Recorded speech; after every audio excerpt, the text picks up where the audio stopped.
देश नीति केवल सच्ची और पक्की खबरें। कुछ साल पहले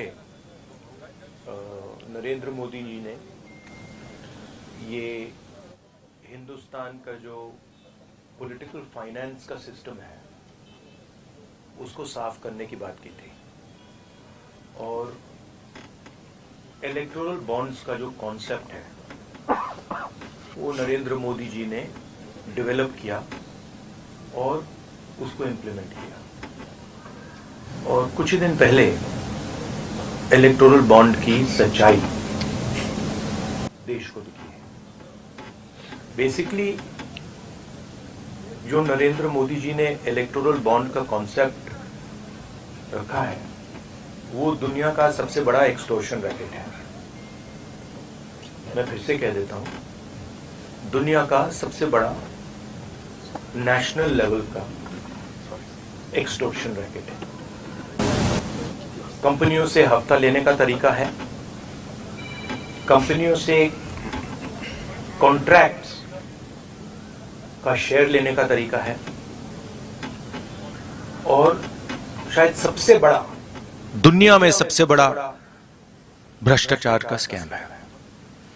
इसके सब आंकड़े आपके सामने हैं। पूरी कंपनी की लिस्ट अभी आई नहीं है। इसमें शेल कंपनीज हैं, इसमें सीबीआई ईडी से प्रेशर डाल के पैसा लिया जा रहा है, डेट्स हैं, कंपनी पर केस लगता है, उसी के थोड़े दिन बाद बीजेपी को पैसा मिलता है, हजारों करोड़ रुपए का कॉन्ट्रैक्ट मिलता है, कॉन्ट्रैक्ट का एक कट बीजेपी को डायरेक्ट मिलता है। तो ये प्रधानमंत्री का कॉन्सेप्ट है और दुनिया में सबसे बड़ा भ्रष्टाचार का, करप्शन का उदाहरण है। बहुत अहम मुद्दा तो है, मगर इस स्केल का भ्रष्टाचार, इस लेवल का भ्रष्टाचार कि आप देश के पूरे इंफ्रास्ट्रक्चर को करप्शन करने में लगा दो, सीबीआई को, ईडी को, इनकम टैक्स डिपार्टमेंट को, इन्वेस्टिगेटिव सारी के सारी का रोल आप करप्शन बना दो। और आइडिया किसका है? आइडिया प्रधानमंत्री का है।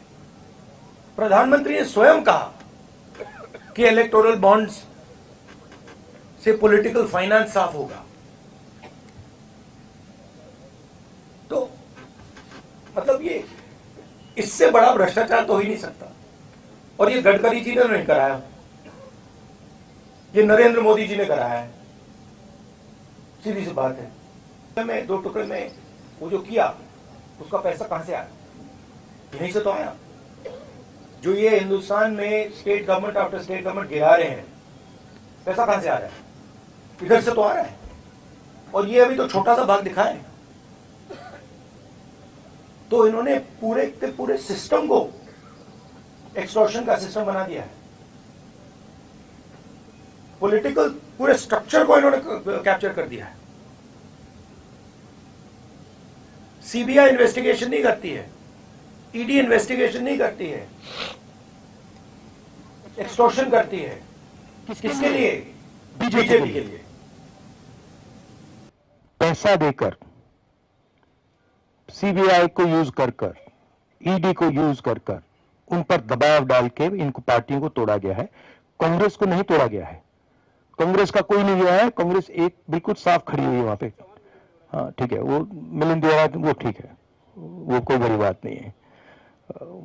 तो हमारी पार्टी इंटैक्ट है। जरूर अशोक चौहान गए, मिलिंद देवरा गए, और हमारी पार्टी इंटैक्ट है। शिवसेना को, ये एनसीपी को पैसे से तोड़ा गया है। कैसे तोड़ा गया है आज मैं आपको बता रहा हूं। और चुनाव में यहां पे कांग्रेस पार्टी और हमारा जो गठबंधन है रिकॉर्ड मत से जीतने वाला है। हिंदुस्तान में जो हमारे इंस्टीट्यूशंस हुआ करते थे वो आज इंस्टीट्यूशंस हिंदुस्तान के नहीं है। चाहे वो इलेक्शन कमीशन हो, चाहे वो सीबीआई हो, ईडी हो, ये सब हो, ये अब बीजेपी और आरएसएस के हथियार हैं, ये हिंदुस्तान के इंस्टीट्यूशंस नहीं रहे, इसीलिए ये जो हो रहा है ये हो पा रहा है। अगर ये इंस्टीट्यूशंस अपना काम करते, अगर सीबीआई अपना काम करती, ईडी अपना काम करती, तो ये नहीं होता। तो उनको ये भी सोचना चाहिए, ये जो सब कर रहे हैं, कि किसी ना किसी दिन बीजेपी की सरकार बदलेगी और फिर कार्रवाई होगी, और ऐसी कार्रवाई होगी कि मैं गारंटी कर रहा हूं ये फिर से कभी नहीं होगा। तो उनको भी सोचना चाहिए। Thank you.